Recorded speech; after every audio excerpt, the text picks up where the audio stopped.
Hello, আসসালামু আলাইকুম রহমতুল্লাহি আবরাকাত। অ্যানভিশন ব্রিজ চ্যানেলে আপনাদের সবাইকে ওয়েলকাম জানাচ্ছি সিঙ্গাপুর থেকে। আমি মোহাম্মদ নুরুজ্জামান। সিঙ্গাপুরের বর্তমান পরিস্থিতিতে একদম নতুন প্ল্যান করে যারা সিঙ্গাপুর আসতে যাচ্ছেন, আপনারা যারা জানেন না সিঙ্গাপুরে কোন সেক্টরে কি কি সুযোগ সুবিধা এবং বেতন কিরকম হবে বা আপনার জন্য কোন সেক্টরটা পারফেক্ট হবে, এই বিষয়গুলো নিয়ে আলোচনা করব। তো চলুন ভিডিও মূল আলোচনাটা শুরু করি। বেসিক্যালি সিঙ্গাপুরের গভর্নমেন্ট যে ফরেনার গুলো আনে সিঙ্গাপুরের বিভিন্ন সেক্টরে, তাতে বাংলাদেশিদের জন্য বর্তমানে যে সিঙ্গাপুরের যে শ্রমবাজারের সেক্টর গুলা উন্মুক্ত আছে তার মধ্যে অন্যতম হচ্ছে কনস্ট্রাকশন সেক্টর। সো কনস্ট্রাকশন সেক্টরের পরে উল্লেখযোগ্য যে সেক্টরটা এটা হচ্ছে সার্ভিস সেক্টর অ্যান্ড হসপিটালিটি যে সেক্টরটা এটা। এরপরে যদি আরো কোনো সেক্টর স্পেশালি থাকে সেটা হচ্ছে শিপইয়ার্ড। শিপইয়ার্ডের পরে আরো হায়ার ক্লাসের কিছু সেক্টর আছে যেগুলা সাধারণত শ্রমিকদের জন্য অ্যাভেলেবেল না। সো বেসিক্যালি তিনটা ক্যাটাগরিতে আমি তিনটা সেক্টর নিয়ে আজকে এই ভিডিওতে কথা বলবো।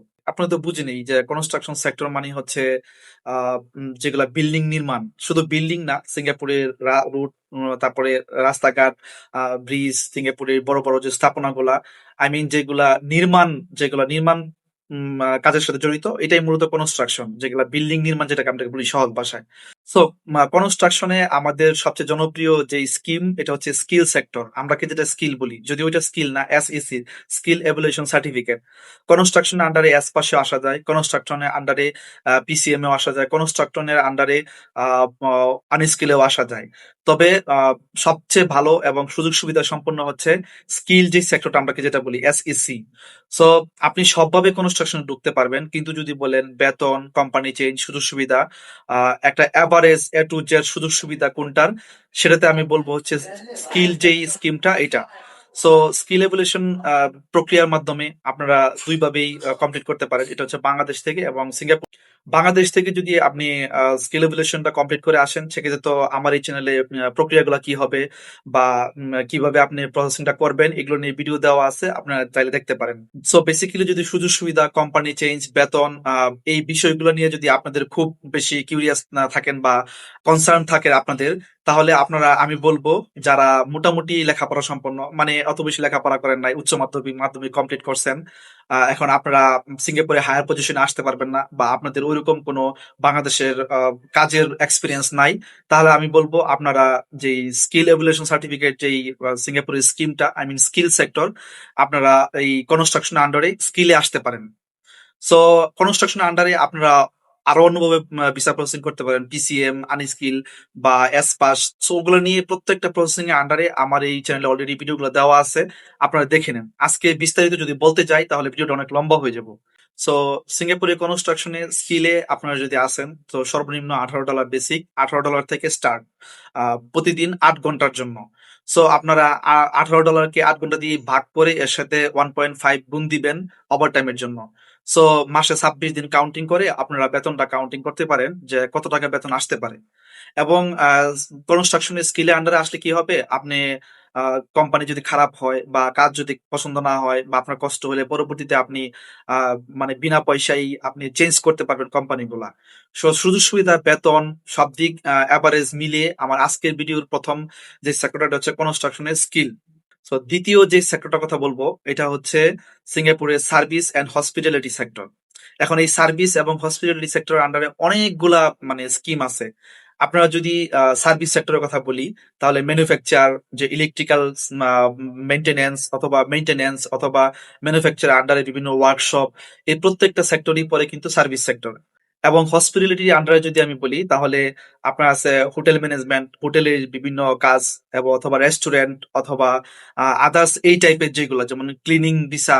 হ্যাঁ, সিঙ্গাপুরের যে ব্লক ক্লিনার অথবা ক্লিন, সিঙ্গাপুরের এনভায়রনমেন্টের সাথে যে জড়িত কোম্পানিগুলা, এইগুলা যে কোনো ভিসা প্রসেসিং যদি করেন তাহলে সিঙ্গাপুরের হসপিটালিটি সেক্টর আন্ডারে পড়বে। এবং আপনি যদি কোনো ওয়ার্কশপ অথবা মেইনটেনেন্স সেক্টরে ভিসা প্রসেসিং করেন, এটা সার্ভিস সেক্টর আন্ডারে পড়বে। সো এটা হচ্ছে সেক্টর। এখন এই সার্ভিস এবং হসপিটালিটি সেক্টরের আন্ডারে অনেকগুলা স্কিম আছে, মানে সিঙ্গাপুরে অনেকগুলা ভিসা প্রসেসিং পদ্ধতি আছে। যেমন আপনি এই সার্ভিস অথবা এই হসপিটালিটি সেক্টরে আপনি এস পাশে আসতে পারবেন, এনটিএস আসতে পারবেন, এমপ্লয়মেন্ট পাশে আসতে পারবেন, অথবা আনস্কিলেও আসতে পারবেন। দেখেন, একটা হচ্ছে সেক্টর আর একটা হচ্ছে ভিসা প্রসেসিং।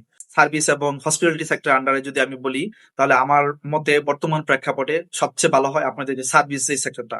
আই মিন বিভিন্ন মেইনটেনেন্স অথবা ওয়ার্কশপ বা ম্যানুফ্যাকচার আন্ডারে যে জড়িত সেক্টর গুলো, মানে ভিসা প্রসেসিং গুলো, ওগুলোতে আপনারা আসতে পারেন। এগুলোতে কি হয়, কাজের প্রেসার এবং কষ্ট কম হয়।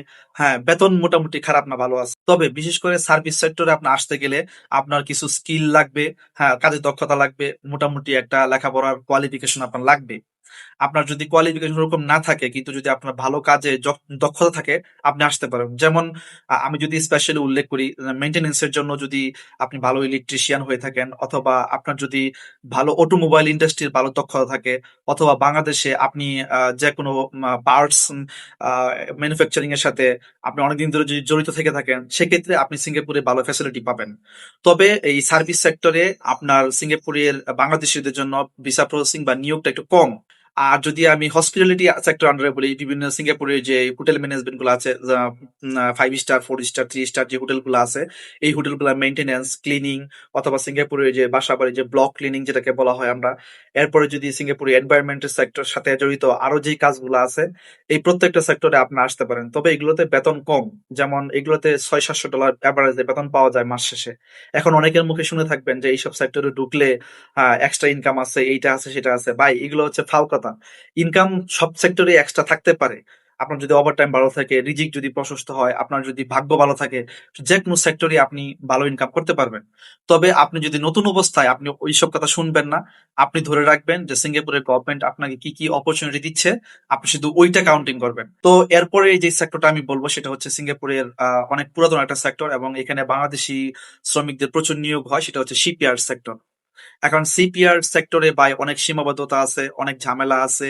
এখানে বেতন কম, এখানে কোম্পানি চেঞ্জ করা যায় না, তারপরে হ্যান ত্যান অনেকগুলা মাইনাস পয়েন্ট আছে। এরপরেও আমি বলবো এই সেক্টরটা আমাদের জন্য মানে অনেক ভালো একটা সেক্টর, কারণ বাংলাদেশ থেকে অনেক শ্রমিক এখানে নিয়োগ করে বা সিঙ্গাপুর নিয়ে আসে শ্রমিক। সেই ক্ষেত্রে একটা অ্যাভেলেবেল সেক্টর এটা, মানে চাইলেই সহজে ভিসাটা প্রসেসিং করতে পারেন। এখন সিঙ্গাপুরের সিপিআর সেক্টরে আপনি আসবেন, সো এখানে কি মানে স্কিল লাগবে কিনা, বা কোনো মানে ওই কোনো স্পেশালিটি কাজের লাগবে কিনা, না ভাই। বাংলাদেশ থেকে দুইভাবে প্রসেসিং করে। সরাসরি ডেলিগেটরা, সিঙ্গাপুরের যে শিপইয়ার্ড ডেলিগেট আছে বা ইঞ্জিনিয়ার আছে, তারা ওখানে যে ইন্টারভিউ নিয়ে আসে, ওই সব ক্ষেত্রে দেখা যায় যেগুলা পাইপ ফিটার অথবা ওয়েল্ডিং বা এই জাতীয় যেগুলা স্পেশাল কাজ আছে, ওগুলাতে আপনার ন্যূনতম একটা মানে এক্সপিরিয়েন্স থাকতে হবে। আর একটা প্রসেসিং হচ্ছে যে ডেলিগেটরা যায় না, দালালরা বা সিঙ্গাপুরের এজেন্সিরা বা বাংলাদেশের এজেন্সিরা সমন্বয়ে তারা যে সরাসরি লোকটা নিয়োগ করে, আপনি এভাবে চলে আসতে পারবেন, মানে কোনো পরীক্ষা ছাড়াই আপনি শিপইয়ার্ডে জয়েন করতে পারবেন। এখন যদি আজকের ভিডিওটা আমি সামারাইজ করি, সিঙ্গাপুরের কনস্ট্রাকশন সেক্টরে যদি স্কিমের আওতায় আসেন, তাহলে সেক্ষেত্রে এখন বর্তমানে 10 লাখ টাকার উপর লাগতেছে। আর যদি আপনারা সার্ভিস সেক্টর এবং হসপিটালিটি এই সেক্টর গুলাতে এস পাশে আসেন, সেই ক্ষেত্রে 14-15 লাখ টাকা লেগে যাচ্ছে। অথবা এস পাস ছাড়া যদি নর্মাল ভিসায় আসেন, যেমন ব্লক ক্লিনার অথবা এই বিভিন্ন মেইনটেনেন্স অথবা ওই ম্যানুফ্যাকচারিং সেক্টরে, তাহলে 8-10 লাখ টাকায় আসতে পারবেন। এরপর যদি আপনি শিপইয়ার্ড সেক্টরে যদি একদম কোনো স্কিল ছাড়াই, মানে কোনো দক্ষতা ছাড়াই ঢুকেন, সেক্ষেত্রে সরাসরি দালাল বা এজেন্সির মাধ্যমে, সেক্ষেত্রেও আমি মনে করি বর্তমান যেই মার্কেট চলতেছে, তাতে আপনি প্রায় 6 থেকে 8 লাখ টাকার মতো কনফার্ম লাগবে। সো সিঙ্গাপুরে কোন কোন বিষয় নিয়ে আপনারা আরো বেশি জানতে চান, জানতে আগ্রহী, অবশ্যই আমাকে জানিয়ে দিবেন। আর অ্যানভিশন বিডিকে সাবস্ক্রাইব করেন, ভালো লাগলে লাইক, কমেন্ট, শেয়ার করবেন। সবাই ভালো থাকেন, সুস্থ থাকেন, নিরাপদ থাকেন। ধন্যবাদ সবাইকে।